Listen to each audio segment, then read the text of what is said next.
Well, joining me from Massachusetts is Ravi Ramamurti. He's director of the Center for Emerging Markets at Northeastern University. Ravi, let's talk about the EU and Mercosur. 2 decades of negotiations. What took them so long? What were the obstacles, and how did they finally overcome them? Well, I think that, any trade agreement is a very complicated business, requires negotiating on lots of issues, and that's certainly true of these 2 players.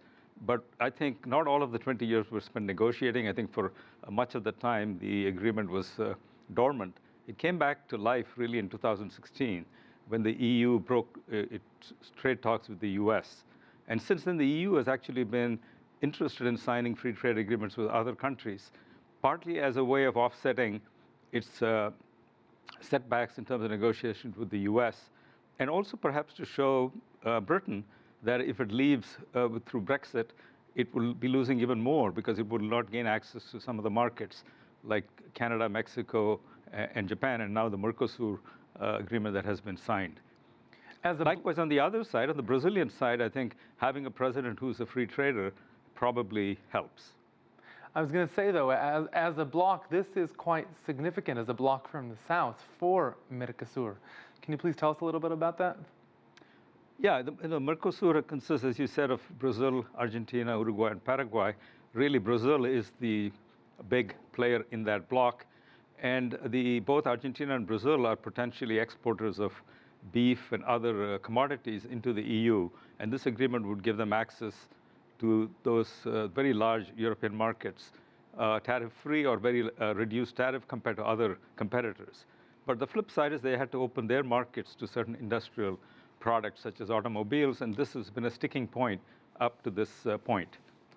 I want to talk about the U.S. and China and what appears to have been a successful meeting between the 2 leaders there, Presidents Xi and Donald Trump. What do you expect going forward? Well, really what this has done is really bring the parties back to the bargaining table. Compared to where we were in early May, this is, you could say, back to square one. Really, we've lost about 6 to 7 weeks with nothing much happening. I think the sticky issues still remain. And perhaps from China's side, what has been achieved is it's shown a certain willingness to walk away from a deal that it considers extremely unequal. And going forward with the elections, US elections getting closer, the Chinese side may believe that their bargaining power will improve the closer they get to the US elections. But I think the very knotty issues that have held back a trade deal so far are still with us. They haven't gone away, and we haven't come any closer to resolving those. So I think we have some tough negotiations yet to happen. And what do you make of the possibility of another summit between Donald Trump and Chairman Kim Jong-un from the DPRK? We heard about this possible impromptu meeting. What about a further official face-to-face?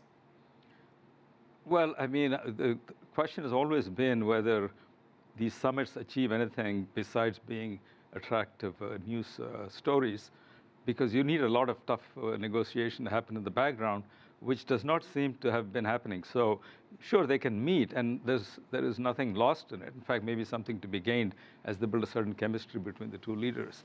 But again, it doesn't take away the difficult issues that have to be settled, mostly at the official level before the leaders can meet. And this was Japan's first time hosting the G20. How do you think it did overall? Well, I think they did fine. I mean, there's all of these summits, if everything goes smoothly and there are no major hiccups, I think as the host, you're quite happy and you declare victory. And I think they played effectively a good host and allowed, for lots of important conversations, various combinations of leaders meeting on the sidelines, which I think is really the most valuable part of these summits. I think they were able to facilitate that.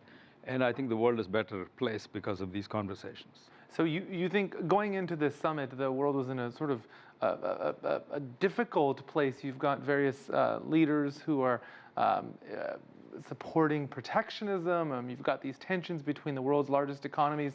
Do you think we're better off as a world, as a global economy now than we were, say, a week ago because of this summit? Yes, I do think so.